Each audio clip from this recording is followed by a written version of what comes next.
ฉันคงเป็นแม่ที่ไม่ดี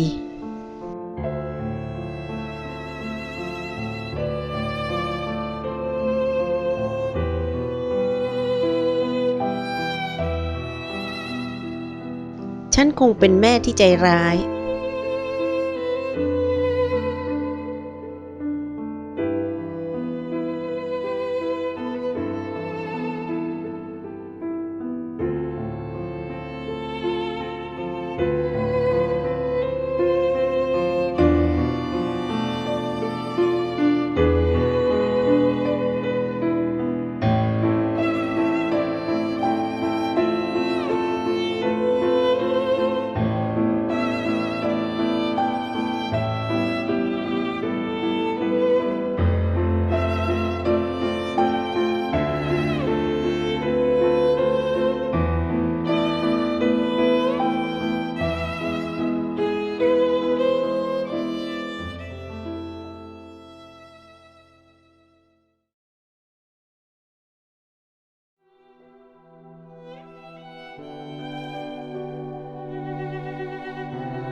เข้าใจ